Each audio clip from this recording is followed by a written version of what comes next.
So, hi everyone, and welcome to the first in a new series of podcasts that we're doing under the title of Art of Connection, which is all linked to a project that we're running at the moment, funded by Arts Council England.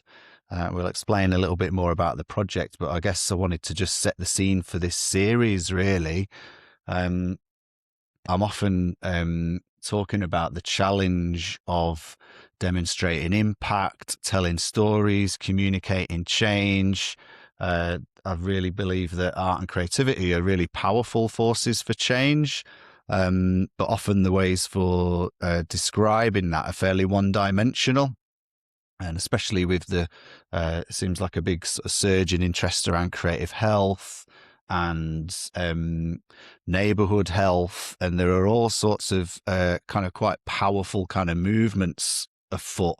Um, but often still trying to describe these things in fairly one dimensional terms, whether that's in the impact that it has on someone's health and well-being, how it makes them feel better. And so we wanted this podcast series to help us think through how are we going to flipping demonstrate our impact for the Arts Council funded project that we're running, and then more widely to kind of prompt a wider conversation to say maybe there are frameworks out there that might not result in a snazzy number, but also do a great job of describing change in a way that is perhaps more um, appropriate or reflective of the actual work. So that's kind of the theme for these series of workshops.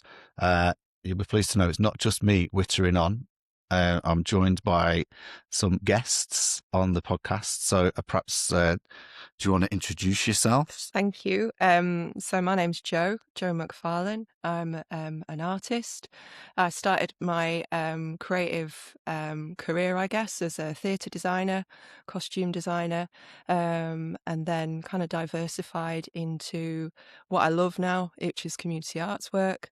I call myself a creative practitioner, but I do all sorts of different things, and I've had the opportunity to work in many different kind of with different groups of people, but also with different artists as well.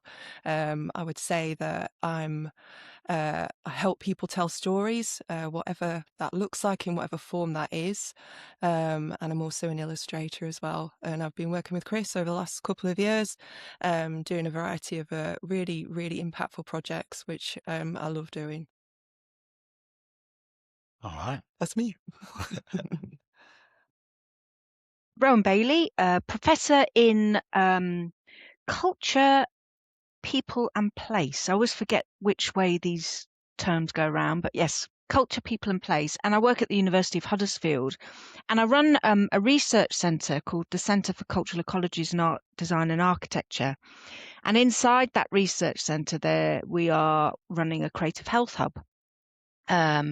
Which we set up in January 2025 on the back of some research that we did around creative health across the 5 district boroughs of West Yorkshire.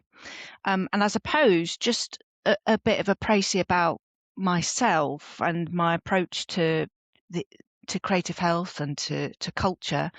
I'm really, really invested in place-based learning and the role of action learning in places and how we do that together and in collaboration.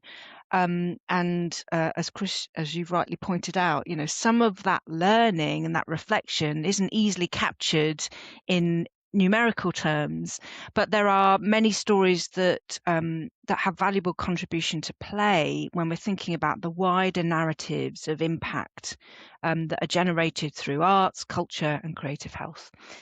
That's me. Thanks, Rowan. Hi everyone, my name's Stacey Durham. I'm a research fellow with the National Creative Health Hub. I'm working alongside Rowan to develop a capabilities for creative health framework. Thanks. Great, and it's really good to have everyone on this call as well. And I suppose I was thinking about this last night, and that idea of sort of practicing what we preach is something that sort of came to mind, and that idea of we've got this Arts Council funded project. It's called Art of Connection, and we were interested in exploring the role creativity can play in bringing people together, connecting people, sharing their experiences, and obviously that will have an impact on all sorts of things like well-being, health, cohesion, a whole other bunch of stuff. What we didn't want to do, it's an R&D project, and what we didn't want to do is really say, and we will make people feel 10%, better about X, Y, or Z, or as a result, they will have, X, Y, or Z outcome. Because not only is that fairly one-dimensional, but I think it also locks you in to that. It's like that saying, Maslow's hierarchy of needs. He said something else that I liked better. I'm not really into the hierarchy of needs, but he said something else. He said, if all I've got is a hammer, all I'll find is nails to hit. And I think that a lot of evaluations sort of set their stall out on day one and say, this is the change that we're seeking to create. And then they're kind of blinded to everything else. Then all the energy, all the kind of focus, all the kind of ways of reflecting on change is seen through that lens of, if we want to reduce X by Y amount, then everything's geared towards that. And I'm not looking for anything else. So for our evaluation, we wanted to be our work's very relational. It's very reflective. It's very kind of responsive. We see ourselves as like holding space for people to come together and kind of get engaged in the way that they want to. And we're always adapting to that. So we wanted an evaluation kind of approach that followed that logic as well. It didn't make sense to try and fit this complex, multi-layered kind of way of doing things into, okay, how many people came? How did they feel at the middle, the beginning and the end? And that doesn't feel like it's doing justice to the work. So this podcast conversation is kind of part of that, really. We want to, in not quite real time, but in an ongoing way during our process, to kind of reflect on and share where we're at, what we're seeing, how we think that's working. But then obviously working with you guys, try and find a framework. Like Stacey said, the capabilities framework felt like a good fit for giving us a set of lenses to look at this through. And so this is the first attempt at us kind of doing that, of us opening the conversation. And we wanted to outsource it. We want to share it. I don't want this to kind of be a report that nobody reads, sits on a digital cabinet shelf somewhere and never gets read. I'd much rather we kind of just like open it up, share where we're at and what we're doing, and hopefully that prompts conversations beyond that. It's really, really interesting about reflection in this space, and why, and just to kind of riff off this thought about a capabilities framework, because it requires a certain shift in perspective from the get-go, doesn't it? Yeah. And maybe what we found here in terms of the Art of Connection project, and what's at the core of the project, is it's very process driven, and it's got reflection as the kind of the core driver of that process, which really resonates well with how we understand what capabilities are, or what a capabilities framework might help enable in our thinking. Now, I think that shift in mindset is really significant for understanding what evaluation can be and can do. So rather than understanding what to extract or demonstrate by way of evidence, I think the enabling aspect of capabilities is really, really valuable in terms of thinking about the conditions that we are cultivating to enable people, relationships, and communities to participate in an opportunity to flourish. Now, there's no certainty about what that flourishing may or may not be. And some of the flourishing is also in disquiet, isn't it? And discomfort and challenge. So I like the idea of, the capabilities stuff is really at the core is a philosophy of thinking, which asks a very simple question, is like, what can we enable for people to be and become in their own freedom, through their own self-articulation, through their own determination, not through what's imposed upon them or extracted from them through a prescribed process. So, yeah. Yeah, I love that. I think it would be good to dig into the capabilities framework in a little more detail in a minute. But I wondered, Yeah. Joe, do you want to just tell people a little bit about like we've mentioned Art of Connection as a project, like what's the project about, what's involved, what are we doing? Sure. So we have already kind of delivered part of the project. So the focus in communities is around intergenerational work. We've done quite a bit of intergenerational work over the last year and seen some of the really amazing relational benefits from that. And it's just overwhelmingly hopeful, and just really lovely stuff happens in those projects. So we really want to dig a little bit deeper into that with the Art of Connection project and really build on our own kind of practice and our own reflections on that. We've already had some ideas, but it was just really an opportunity to have more space to think about and reflect on some of the ways that some of the creative work that we've done.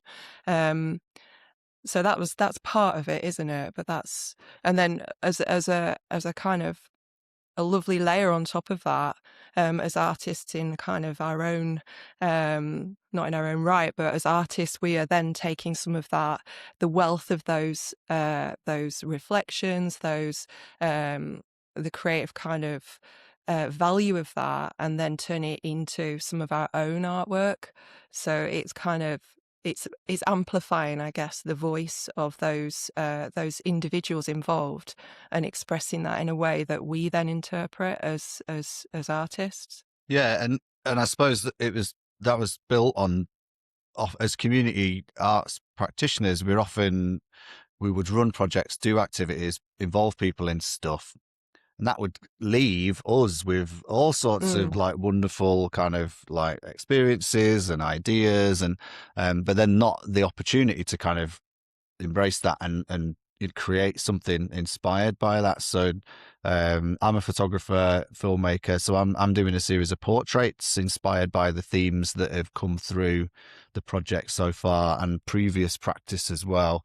And Joe, as an illustrator, is creating a series of illustrations, and we're going to exhibit everything together with more of a focus on our artwork, I guess, but we want to use that as a jump off into a wider conversation again. So we're not presenting people with a finished story. We're just saying, here's kind of what we've been up to and what it's meant for us. How does that shape how you see things? You know, I'm really interested in inviting organizations and other projects to come and see what we've been up to, not as a kind of almost as a jump off point into reflection on, okay, how are we doing things?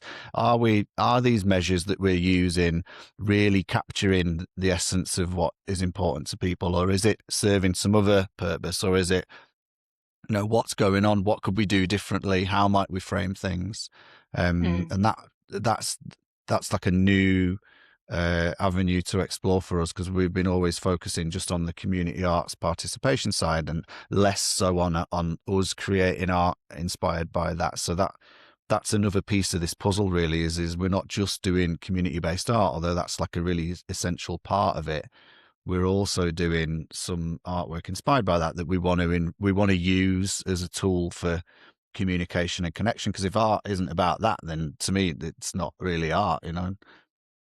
Indeed, I think there's some really interesting things around that, and that are, resonating with me around what that collective question, the we question, what stories can we tell Yeah. in, with, and through a creative practice? That's a really fundamental and complex question to kind of enact through through a piece of artistic work.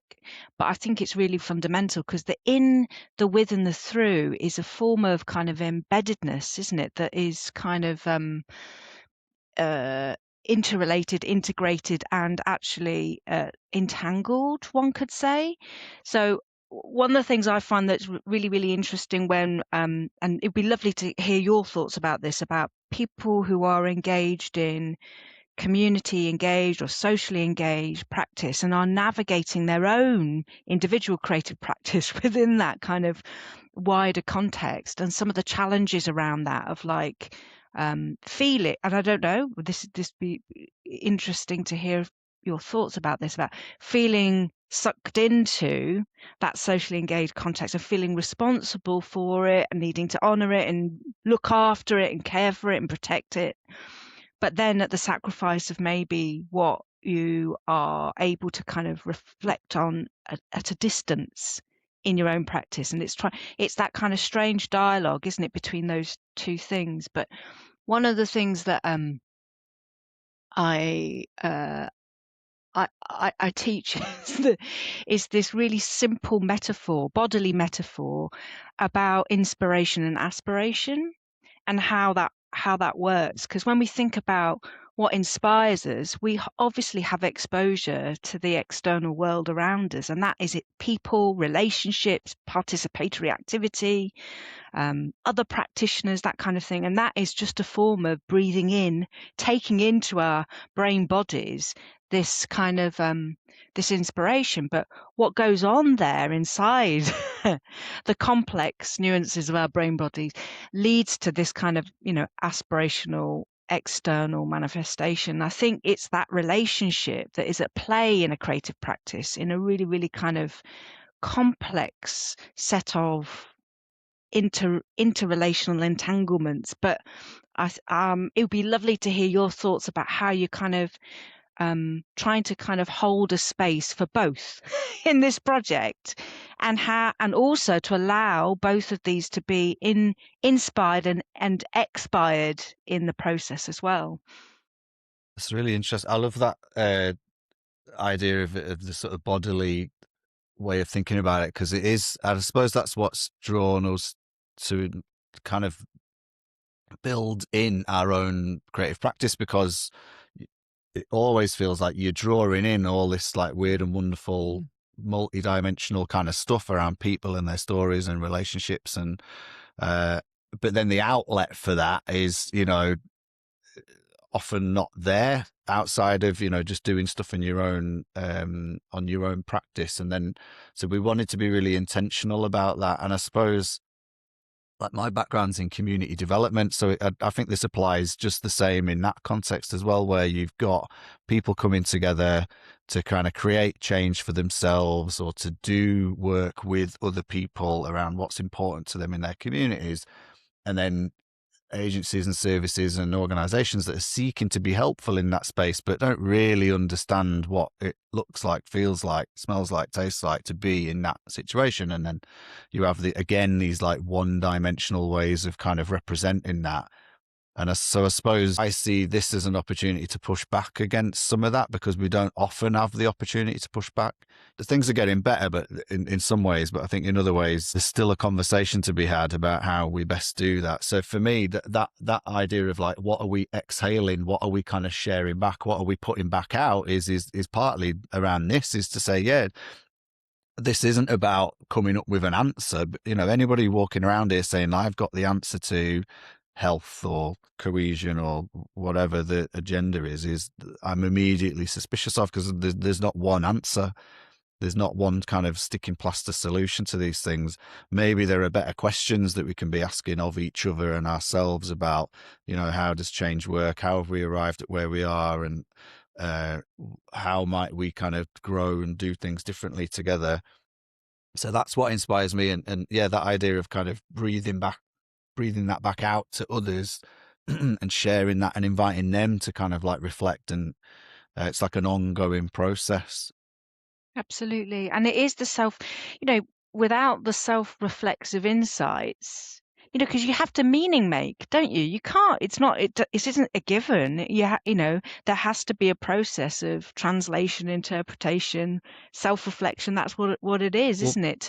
That's what's been really interesting through this. Just the fact that we've said to ourselves and to you that we want to be self-reflective and to think about our process as we do it, because we've had these conversations with you, and because we're kind of setting out with this intention of not to come up with an answer or to say that we solved something, more to just pay attention to our process a bit more, that we're stopping after each session and reflecting on what are we noticing, what are we seeing, how are we feeling about that, what's coming out of these conversations.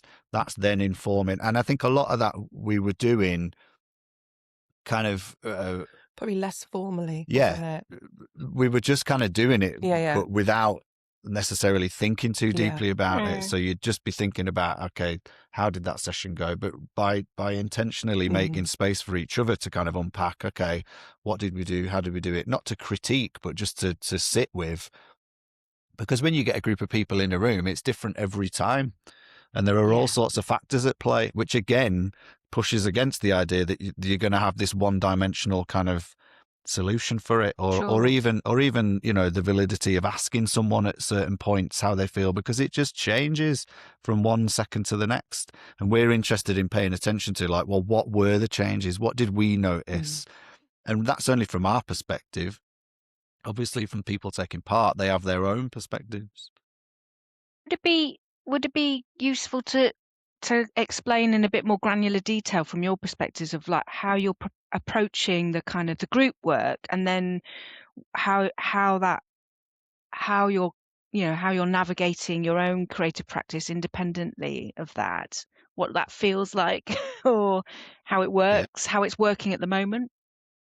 I think that, as Chris has already explained, I think we felt more freedom, creative freedom, with this project work, which has been, in one sense, freeing, but in another sense, it's like, right, okay, but we need some sort of blueprint or plan that is subject to change, which it always is. So when we planned these sessions that we're running at the moment, we sat together and we thought about what worked, what might not work. So it was kind of almost like just putting lots of things into a movable plan. And we knew it was going to move around. We were aware of that, but we also wanted to the concept, Rowan, I love that too, of inhale, exhale, is that we wanted to provide that for the people that we were working with, giving them lots of things that they can then exhale into something, do you know what I mean, that is meaningful to them. So we looked at lots of different ideas that have worked before for us, but then obviously serving it in a different way, because our groups are different as well, dynamically. They're, and it can be down to the environment that they take place in. It can be down to, the adults that are attending, and, their confidence levels and things like that. So we're dealing with individuals and individual stories. So it's very much around person kind of centered, but then also looking at the group as well, and the children bringing their own kind of sense of, fun and playfulness to the sessions as well. So would you agree it was kind of... Yeah, I suppose we have what's been interesting with this project, so to explain it without getting lost in the weeds, we've been working with 4 primary schools, and then groups of older adults from those local areas. 2 of the schools we got match funding for, so there was a kind of it was an interesting kind of counterpoint, because we had the match funding came with a requirement or an ask to think about a theme of safety. So that had the kind of a slightly different kind of twist to it, although our method's been the same: participatory photography, collage, and creative making, poetry. What we noticed, and I think when we wrote the bid, it was like, yeah, we're going to free ourselves of having, the burden of an agenda to kind of like focus on, or a theme to think about. Like we could do anything. And actually that presents its own problems then, because it's almost like you need you do need some parameters, like what, okay, well, if it's not safety, then what is it? So that's been interesting. But yeah, each group, I think we've started with a plan for each. We've got a set amount of sessions, 5 sessions for each, and we know where they're going to begin. We have a pretty kind of clear sense of, like, our focus is always on connection first, and then build from there. and we know where we're going to end. Some of the first couple of schools we worked with, there was an element of like a public sharing event or a showcase, kind of like that's what the aim for. With the other two schools that are directly funded by Arts Council, the sharing is going to be inside the schools. So they're slightly different, but within that, we know we've got a whole bunch of activities and things that we can do in our back pocket, but we try not to over plan it, because even if, with each school, they've all gone at their own pace and all gone in their own way, and some activities clicked better than others, and some, maybe the time of day was different, or you did a session where it was like mega hot and it's 2:00 on the last day of term. The energy is different, right? Everybody's just, got one foot out the door mentally anyway. So all these things are kind of constantly in flux. And what's been really useful is making time after, or as soon after the session as possible, to just go, okay, let's just have a chat about, how that went. What do we see? How are we feeling about it? And that has then allowed us to think in more depth about, okay, what are we going to do next time? So it's like an iterative process, isn't it? Yeah. Okay. And also being, starting with where you are, with where everybody is, Yeah, and starting constantly, where you are, and that's not fixed, and again, it's constantly changing. We started, didn't we, with the kind of overarching theme, just to give you a little bit of more detail about journeys, because we felt that gave us quite a lot of scope. So we could use imaginary journeys, a journey through a day. So one of our first activities was like best day ever, so we're kind of always producing as well, lots of prompts, lots of ideas, just to get imagination flowing, and then leaving it to kind of just play out, really, and let those discussions happen, and try and just step back and just allow, space for those things to happen. Yeah, and I know it sounds funny in this context, but I think it is an art, not a science. Some of it in like you read in the room, and so there's a difference between just chucking a prompt at someone and then abandoning them to it, versus proactively kind of like holding a space for people, like giving them lots of different ways that they can access the information, lots of time to kind of sit with it.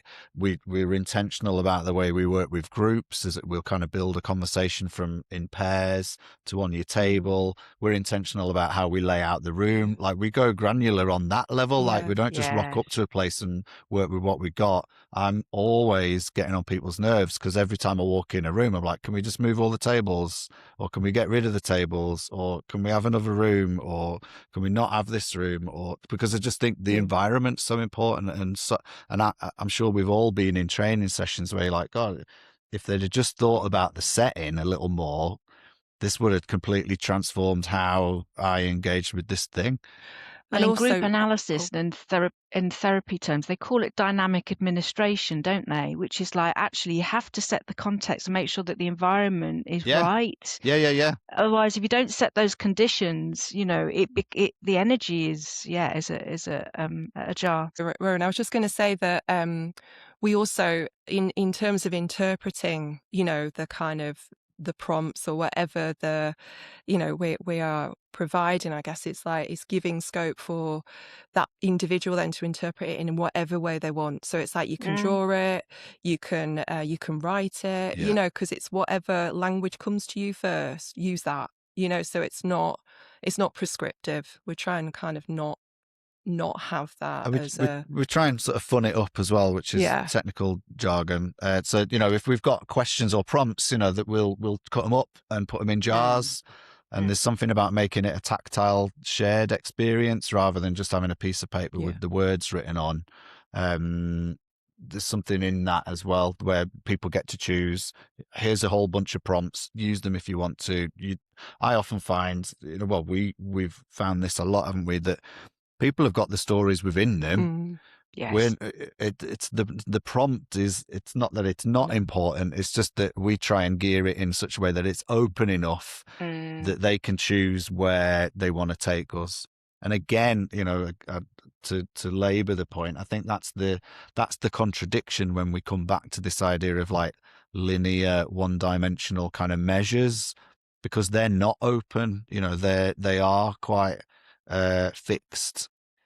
If you think about, like, is it the SWEMS framework and stuff like that, very, very specific, very, I think, one-dimensional ways of kind of getting a sense of a person. I think we're in the same business. We're interested in kind of getting a sense of what's important to people. We just go about it a different way, and we just think about it in a different way, And I think, there are different ways of gathering evidence of change, but the qualitative, in those kind of or the stories of change, or the stories of lived experience, are fundamental, aren't they? And that is about cultivating space for agency, the agency of articulation.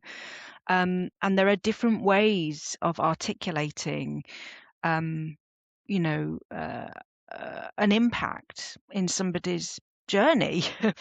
So it's that enabling condition, isn't it, that's really, really important, but not easily framed in the funder language or the evaluator language systems and paradigms that we're familiar with, and also kind of beholden to on some level. I don't know whether you want to come in, Stacey, and riff off that a bit. Yeah, one of the things that I was going to ask, and when we're talking about impact and meaning, is I mean, I have a creative practice myself. I wouldn't say I'm a creative practitioner, but one of the things I always think about is when I leave, are moments that really stick with me, and I feel like they're moments of impact, and that I can then tell stories, but it's how we tell those stories. So I guess one of the things I'm really interested in knowing is about moments that have really stuck with you. If you'd really like to share with us. Oh yeah. I mean, the challenge is where to begin, I think. But I mean, one that stuck with me was we'd asked people to bring photographs. So this is, Joe mentioned, we'd gone for a theme around like journeys or adventures that you've been on, and we'd asked people to bring photographs from home.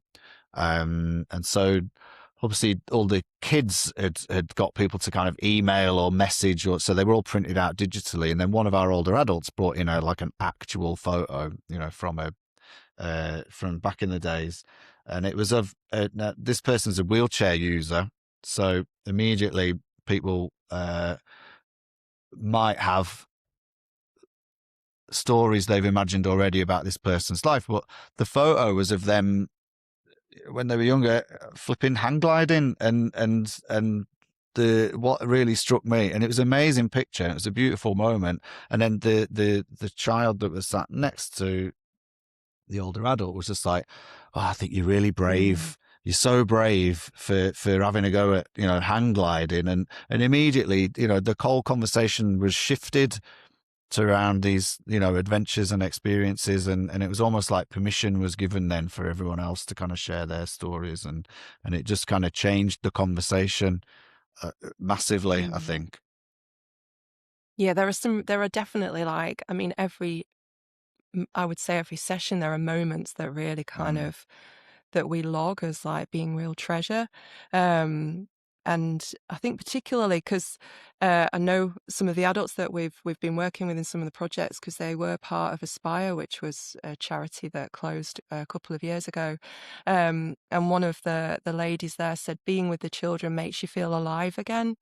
And it was just such a, like just a summed up everything, for her in that moment, which was, when I'm here, that's how I feel.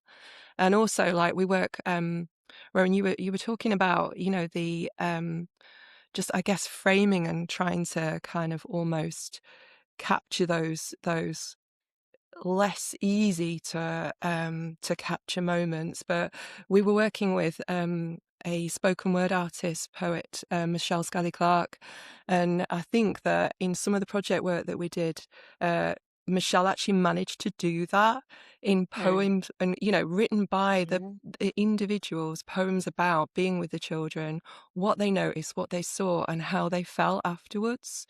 And I think what came out of that, which has really inspired me, is that, I think it's in a direct quote, but it's if we're leaving the world in the hands of these children, it's in safe hands. And I thought, my word, that is the most, beautiful, profound thing that actually is totally, inspired me.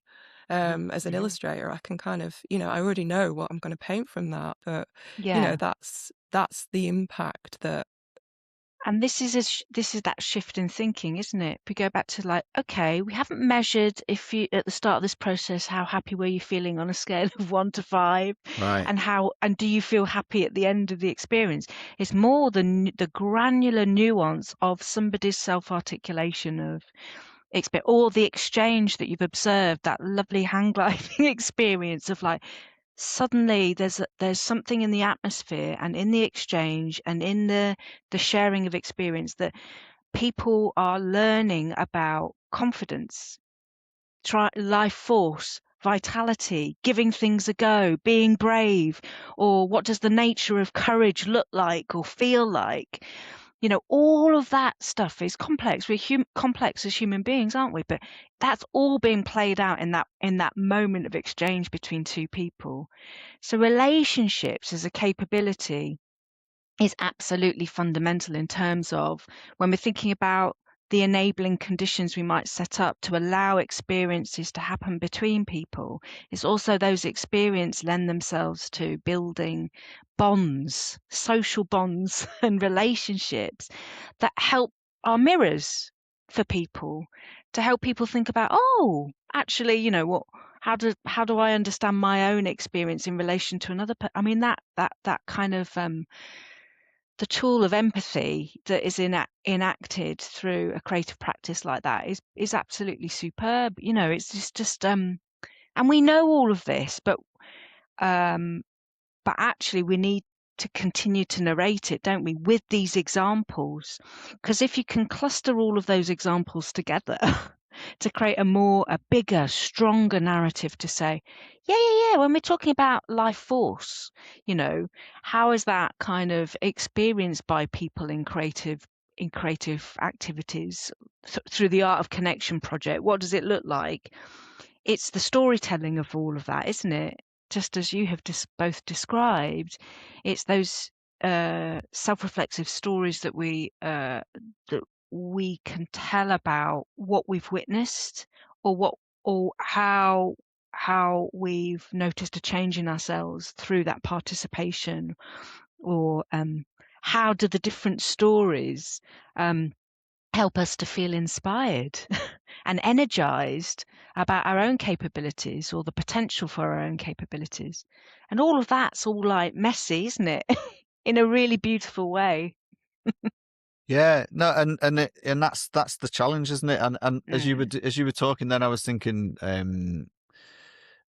think that's part of the reason why we're so passionate about the intergenerational side of this as well, because you're immediately getting two groups of people, children, young people, and older adults together who are often, either missing from wider conversation or have all sorts of labels and baggage and sort of like preconceptions applied to them, and getting them in the room to connect and share and again, some of the overarching themes I can think of from this project and previous work is that idea that maybe the children and the older adults have come in with their own ideas about each other and had that totally flipped on its head, we've got more in common than we realized, or I've got to understand the world from your point of view now. And that I, sometimes that misconception if that children now are a certain way, but actually it reframes that. It's like, they're so polite, they're so lovely. I'm like, because if you don't have regular contact with, a grandchild, or you're not in that world, then it actually brings those two worlds together, and there's a huge appreciation for each other in that. And also, like at the Absolutely. end, there's hugs, and the kids just spontaneously hug the adults, and that you can't quantify that, you can't, but it just happens naturally. Yeah. It's like that connection's being made. There's something really special, isn't there, about when we just going back to this idea of the art of connection. And one of the things that I think maybe be lovely to hear your thoughts on this, about the work that you're doing and what you're enacting or enabling in your workshop activities, is also the art of conversation. And we've forgotten how to dialogue, but we do have to think about what the art of the conversation actually is as an experience, because it is it's an invitation, isn't it, for somebody to um, hear the voice of the other, Yeah. but to actually take that imaginative leap into their world, and also to do it in verse. And I love that idea that that the power of the exchange is also about crossing generations and entering into the past through by imagining somebody's story of an era that you haven't had exposure to. And all of that is really exciting, actually, isn't it? And I think our exposure to that is really important, because a conversation is like getting on a bus, isn't it, with another person. It's like, right, we're off on a bus journey together, and what we're going to do isn't prescribed. We're going to shape something into the atmosphere, and it's going to take on a form, and we have no idea about what that's going to be like, but we're going to trust this process. And that that participation to go on a bus journey in a conversation with no known destination is it can be a frightening thing, can't it? But of course also be an amazing creative Yeah. experience.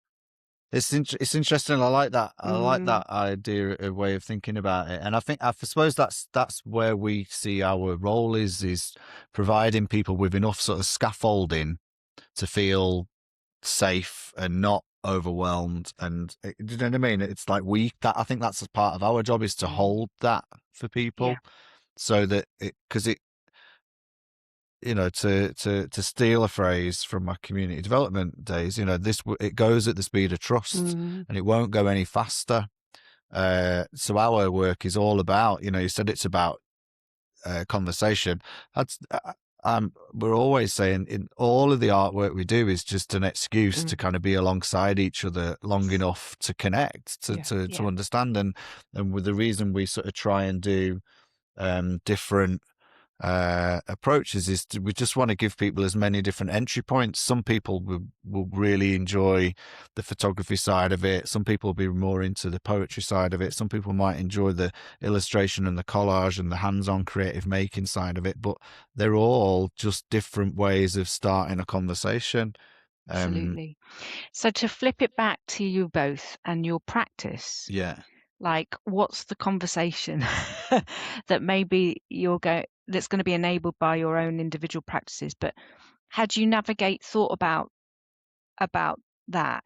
What's the conversation that you're having with the group work that you're doing, and how is that being observed as a series of changes happening maybe in your practice? I think for me, it's that idea of filling the creative well. So as we journey through this project work, that's happening all the time. But then I guess it's being aware of where the inspiration has come from, and how I then interpret that into my own artwork as a response. So there's some really kind of tangible and practical things, which are the poetry that's being produced by the groups and by individuals. That's a mainstay, really. But also just in terms of like illustrating the project and our like almost graphic facilitation of the project. Like how have we started it? What was the concept? How have we journeyed through it?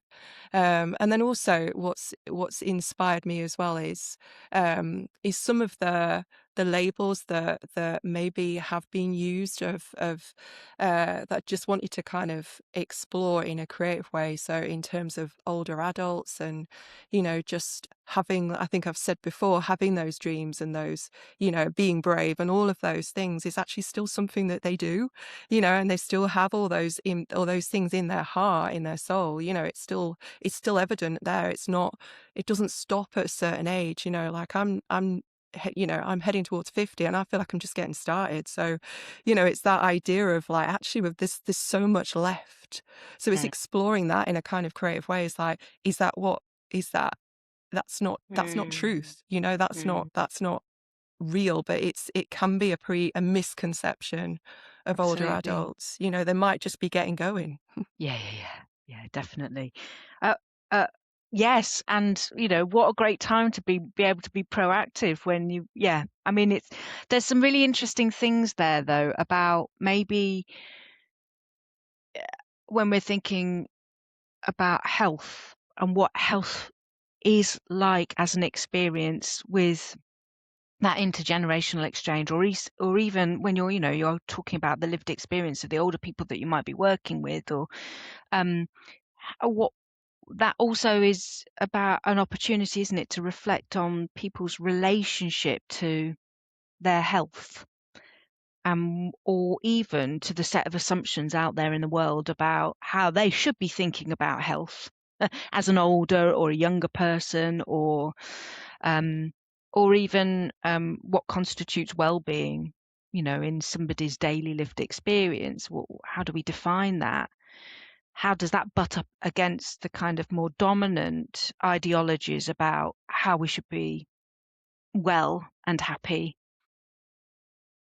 Yeah, I suppose there's to me, I just see like it's very individualistic, the way that health is talked about often. Even when they talk about neighborhood health, they're still talking about populations of individuals, and at a scale way beyond that which community and connection can really occur. So what they're talking about, I think, in those terms is connection of individuals to our service. Yeah. And the only part of that story they're interested in is the extent to which that service can make them feel better. And I feel like I'm throwing in loads of quotes now, but I like, and so Quote master. I know, yeah. But they live in my head rent free, and so it feels like a good time to throw it out there. There's an author in the US called Wendell Berry, and he said to consider the health of an individual is a contradiction in terms. The health could only really be measured by the extent to which a group of people feel connected, all the living creatures and people and things and the environment in that place. So the idea of health is a complex thing. We tend not to use it because it immediately conjures up images of like doctors and prescriptions and the medical side of things. Whereas I think we use lots of proxies, or what does living a good life look like for someone? And I think accessing a medical healthcare is probably only a small part of that. Living a good life, but actually all of these things are kind of determinants of all sorts of things. Well-being being massively chief amongst them, but it's finding language and finding other ways to talk about it in ways that make sense to people for them. Or like I said, holding space for people to tell us. So, what does your best day ever look like? What does the day in your life look like? What does a good life look like? All of these things are just other ways of inviting people to tell us like what's important to you, and how do we connect you around that? Those become counter narratives, don't they? Stories that counter the more dominant narratives of expectations around health, or understand, or even how people understand health. When you say health to somebody, you immediately got a capital H, and you're thinking, you're absolutely right, Chris. It's like you're thinking, oh, have I got obesity? Am I type 2 diabetic? You know, all of those health conditions that, you know, I suppose we have to be tackling around through health services and things like that. But the counter narratives to that is more around the social determinants, isn't it? Of like, okay, how am I able to live well? Like, what are the barriers and challenges to me living, you know, a well life or to flourish? And it's like, yeah, there's a whole set of external forces at play here, which become challenges or opportunities for those experiences. I suppose And I think, Oh, sorry, go on. I suppose that's what I was thinking. It's really interesting when you start to talk about happiness, because immediately, again, you know, when you think about what are the conditions for happiness, we have to start talking about the infrastructures, don't we? Like, what is the infrastructure that enables people to even have the breathing space to be able to engage in a creative health activity? You know, to even get to that point, requires you to be able to have access to a range of other conditions, you know, like, you know, public transport or it's everything's linked, or doesn't money. it? Yeah, totally. These things don't exist in isolation, do they? No. And I suppose that's the challenge, but the opportunity as well is that the way funding's structured and the way services and kind of like infrastructure is put together, it's very siloed and it's very kind of focused on, you know, the transport people are over here and the health people are over there and the young people are over there and the older person services are over there, and we're trying to cut across all of those things, really, you know, because they are all interlinked. So it's, you know, we want to use the artwork as part of the messaging around that, if possible. And that's about that. Just to go back to that idea about capabilities, the framing, you know, that when we think about health, it's not about the outcomes, health outcomes. It's about conditions for participation, isn't it? So we'd be looking at things like in the stories that of experience that are shared with you, you know, people's coming out of those narratives, things around emotional well-being or a sense of safety or motivation and energy or the ability to sustain ongoing engagement or feeling the life force within creativity. All of those nuances are told in a story of experience, aren't they? It's like, how do we then pull those out to better understand what somebody's relationship to health and vitality is in their specific context? How does that compare with other kinds of experiences, or how are those experiences shared in those kind of group contexts? I think then, you know, the nuances of those stories really become the kind of the necessary chapters that are needed with that big data stuff around, which says nothing, does it? You know, anyway, I digress. Stacey, have you got any? No, but I think maybe that's the theme for the next conversation, because I think this, you know, we've got these layers to it, isn't there? There's layers of thinking about how are we going to reflect on our experience within this project, but then how does that connect to this wider system and infrastructure of health or you know, and it's the things that health. you are able to reflect upon and observe what's happening in the group work that you're doing, and then what you are reflecting and observing that's going on in, with, and through your creative practice. And they're going to kind of, they're going to be part of the magic, aren't they? They're going to kind of start to be observable the more you engage in that reflexive process. I think it's interesting to consider how, if we are to take a capabilities framing to this, what the art of connection is potentially enabling in terms of some really broad domains or categories of capabilities, but then how the nuances of those stories become those little registration points for you in your iterative practice to be able to kind of log in some way that then over a period of time will allow further insights to come into play. I feel So like sh- I yeah, feel like we've mentioned the capabilities can it would be great can we just unpack that so that people know yes, what we're referencing when we talk about the capabilities framework? I think that would yes. be really useful. So my understanding of how we're approaching the capabilities framework is this is about shifting our thinking away from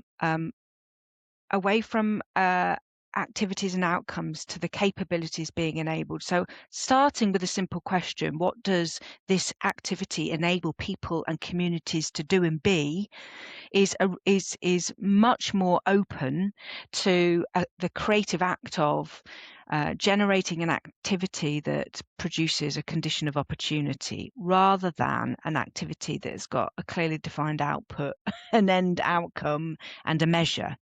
So one of the things that we've been exploring is we've been really, really interested in capabilities through the work of a range of different thinkers, including somebody called Hilary Cottam, who wrote this fantastic book called Radical Help, which is essentially saying, exploring how to revolutionize the welfare state by going back to basics, which is what's happening on the ground, what are the place-based nuances in people's lived experience that help you to come up with creative social innovation solutions. And there might be really, really simple solutions. So for Hilary Cottam, she says that there are 4 capabilities that you need to have a really rich and nourishing life.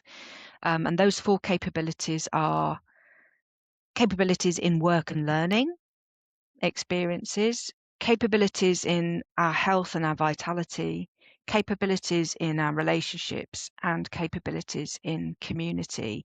And she says these are 4 intertwined capability domains.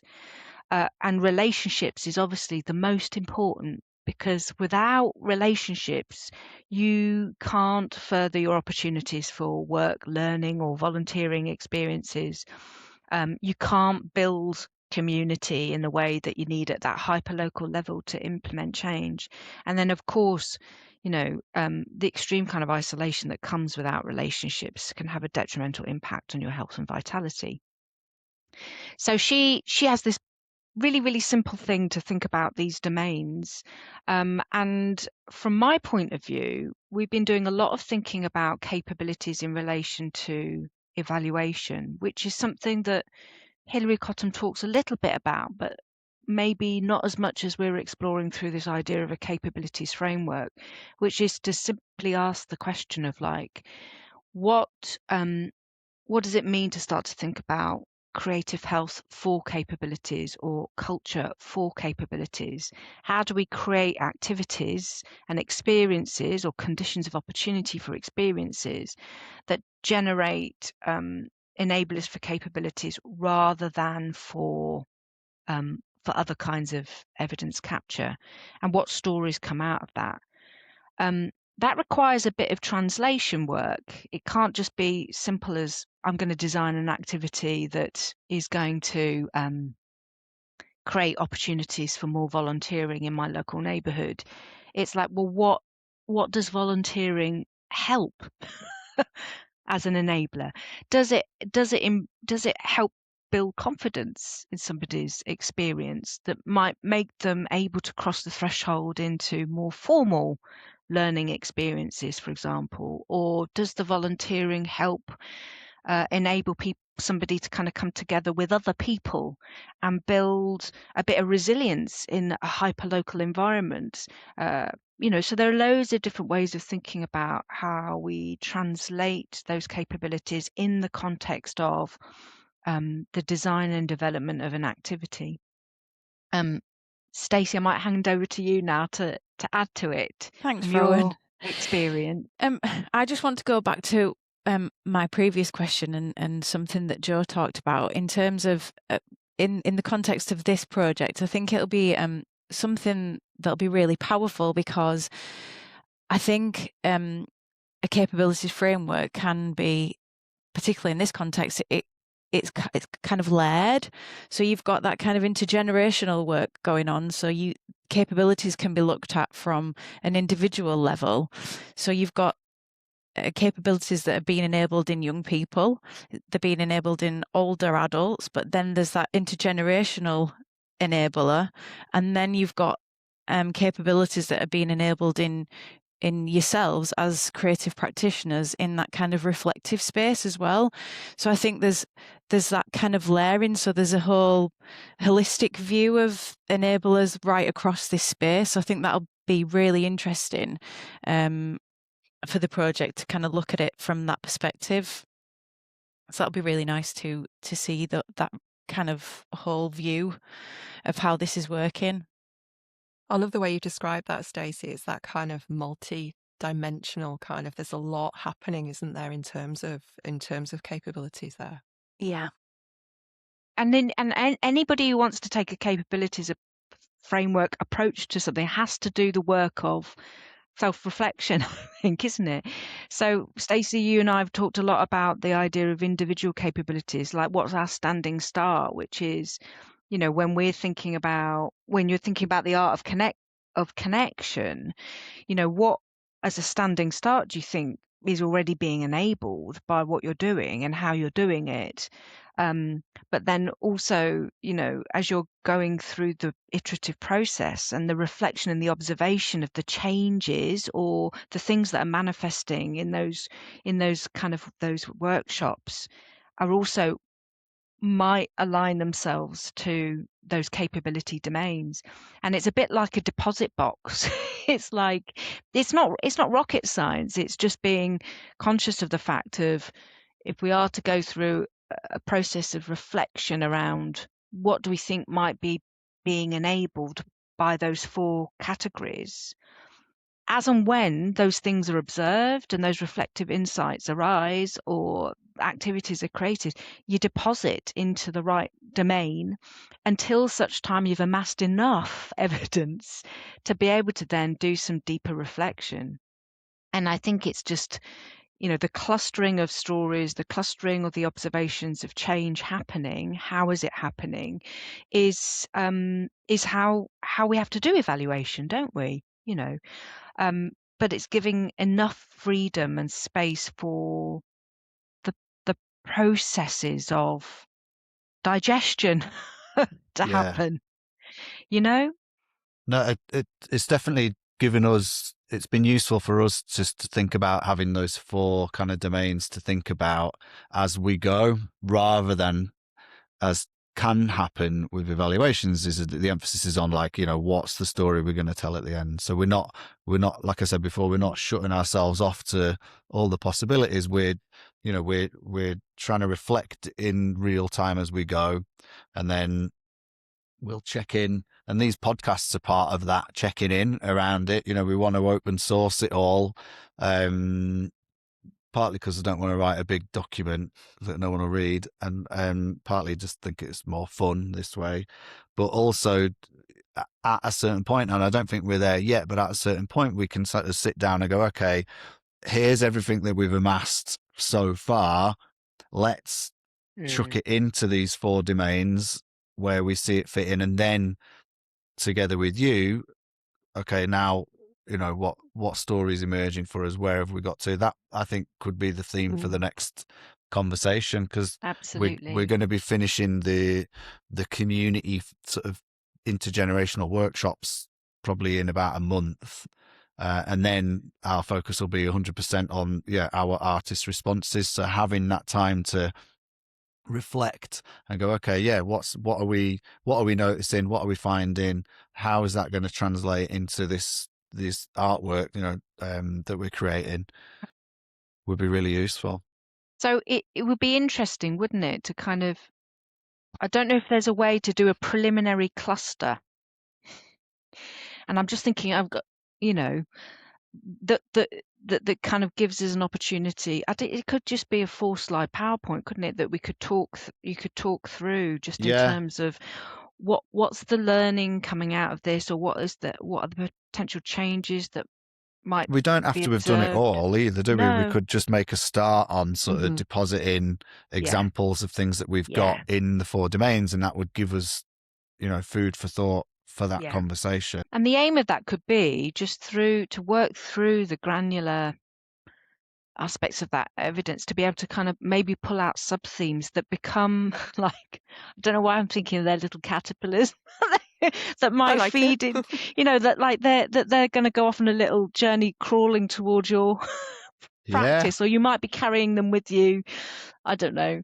There's something, isn't it, about the themes that become the kind of creative prompts for the practice, Yeah. rather than all of the granular stuff. I mean, it'll be there, the stories are already there embedded in you, aren't they? But if the themes then become the kind of abstracted enough for you to have some space for the practice Yeah. as well, that's the thing, isn't it? And not getting Yeah. too caught up in the granularity of the group work.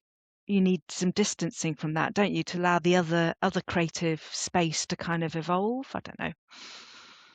Yeah, definitely. No, that feels like a natural sort of point to do that. So, like I say, we'll continue sort of recording our reflections, and then that'll give us a whole bunch of stuff that we can use to start filtering into the 4 domains. So we can do Amazing. that for next time. Awesome. And I just want to say a big thank you. Thank you. Yeah. Well, it's been great. Really, really Yeah. interesting. Lovely, And lovely. Yeah. I hope anyone out there listening has enjoyed the conversation as well. We'll be doing another episode real soon, where we'll dig into those capabilities and think about where we're at in terms of the 4 domains. But yeah, thanks everyone. Brilliant. Thank you. Thank you. Thank Yeah. you. Take Thank care. you. Bye. Bye. Bye.